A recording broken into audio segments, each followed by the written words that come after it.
il y a eu de nouvelles informations concrètes qui ont été publiées par la NNPC, donc la Nigerian National Petroleum Corporation, qui est la société nationale d'hydrocarbures du Nigeria. Toutes les informations sont officielles et vous pouvez les retrouver sur le site de la NNPC. Donc ça y est, les 4 pays qu'il manquait pour pouvoir commencer ont finalement signé et donné leur accord pour le gazoduc. Donc maintenant, tous ces pays africains de la côte atlantique ont donné leur autorisation pour démarrer la construction. La NNPC a même publié des détails sur les phases du projet et le tracé final qui a été choisi. Comme je l'avais dit dans cette vidéo précédente, l'un des plus grands problèmes du gazoduc Nigeria-Maroc, c'est son budget, 25 milliards de dollars. Parce que c'est un gazoduc sous-marin, donc ça coûte plus cher, et surtout parce que ce sera le plus long gazoduc sous-marin du monde. Donc c'est un chantier colossal. Mais le Maroc et le Nigeria, avec la collaboration du Sénégal, ont visiblement trouvé une solution qui a été très intelligemment pensée pour contourner ce problème. Puisqu'il y a aussi de grandes réserves de gaz qui ont été découvertes au Sénégal et en Mauritanie, eh bien la première phase de la construction va démarrer directement par le Sénégal et va traverser la Mauritanie et le Maroc pour venir se connecter au gazoduc Maghreb Europe, le GME, qui est déjà opérationnel. Et ça va visiblement être assez rapide, puisque la NNPC prévoit le début de l'exploitation de ce premier tronçon pour fin 2028. Concrètement, ça veut dire que si tout se passe bien, dans à peine 4 ans, le Sénégal va devenir l'un des plus gros exportateurs de gaz en Afrique. Et c'est évidemment une excellente nouvelle pour le Sénégal, mais aussi pour la Mauritanie et le Maroc. Et on va regarder maintenant ce que ça va changer concrètement pour le Sénégal et pour le Maroc. Pour le Sénégal, quand on regarde les réserves qui ont déjà été confirmées et la situation actuelle du pays, le constat est très clair. Vous pouvez déjà vous préparer, si tout se passe bien, le Sénégal est un pays qui va complètement se transformer dans les 5 à 10 années qui viennent. C'est quasiment une certitude. Mais si, et seulement si, il n'y a pas de problème de sécurité ou de guerre au Sénégal. Parce qu'il y a quand même eu quelques tensions politiques ces derniers temps. Mais si les prochaines élections présidentielles se passent bien et que le Sénégal reste un pays stable, eh bien il a une occasion en or avec ses réserves de gaz d'accélérer son développement et de complètement transformer son économie. Alors pour ceux qui ont vu mes vidéos sur les matières premières en Afrique, vous allez peut-être me dire « Ouais mais attends, le Nigeria a aussi beaucoup de gaz et pourtant la population est restée très pauvre ». Alors oui, c'est vrai, mais il y a 2 différences fondamentales entre la situation du Sénégal et celle du Nigeria. Premièrement, la population des 2 pays est incomparable. Alors que le Nigeria, c'est 220 millions d'habitants, le Sénégal est un pays qui a encore une petite population, moins de 17 millions d'habitants. Mais les réserves de gaz qui ont été trouvées sont quand même conséquentes.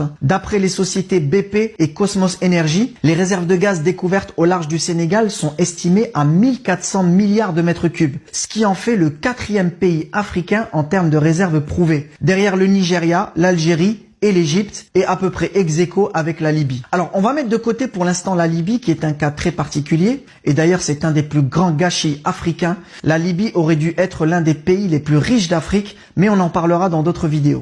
Et donc à la différence des autres pays qui ont aussi beaucoup de gaz, le Sénégal a une faible population. Ce qui veut dire qu'avec l'exploitation du gazoduc, son PIB par habitant devrait très largement augmenter les 5 à 10 années qui viennent et très probablement dépasser celui de ces autres pays gaziers. Et le deuxième grand avantage du Sénégal, c'est qu'il va être connecté à l'Europe par le gazoduc passant par le Maroc. Très vite, là en 2028 si tout se passe bien. Alors que le Nigeria va devoir encore attendre probablement plusieurs années pour être connecté. Alors avant ça, le Sénégal va déjà commencer à exporter du GNL par bateau, là en 2024. Mais comme on l'a vu dans cette vidéo, si vous vous souvenez, le transport du gaz par gazoduc, c'est incomparable avec le GNL en termes de quantité de gaz qu'on peut exporter. Et donc en termes de revenus qu'on peut recevoir chaque année. Quand on parle de gaz, la limite principale, c'est pas le stock, mais c'est le flux. C'est-à-dire que ce ne sont pas tellement les réserves de gaz qui posent problème, parce que des réserves de gaz, il y en a quand même pas mal, mais c'est surtout la quantité de gaz qu'on va pouvoir transporter et vendre chaque année. Pour bien comprendre ça, on peut faire l'analogie avec un compte bancaire. Imaginez, on vous donne 10 millions d'euros dans votre compte en banque, donc ça c'est votre stock d'euros. Donc vous allez dire, ah bah c'est super, je suis riche, mais la banque ne vous donne qu'une petite carte étudiant et vous ne pouvez dépenser que 1000 euros par mois. Ça c'est le flux. C'est déjà bien, hein, ça va vous aider.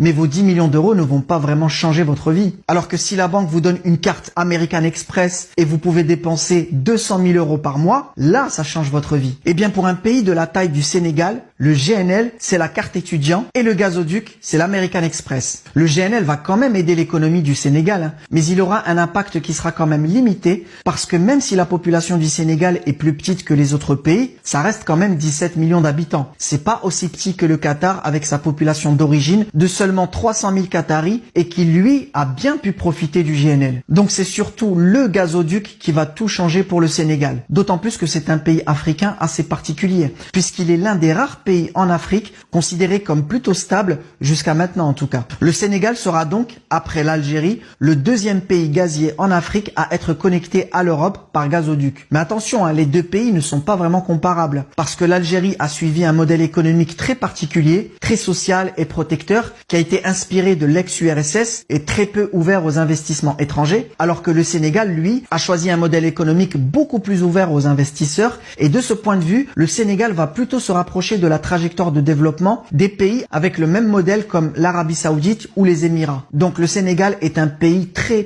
prometteur pour les prochaines années et j'espère vraiment pour les Sénégalais que le pays va saisir cette occasion et réussir à gérer cette transition de façon calme, posée et intelligente comme il a toujours réussi à le faire pour le moment.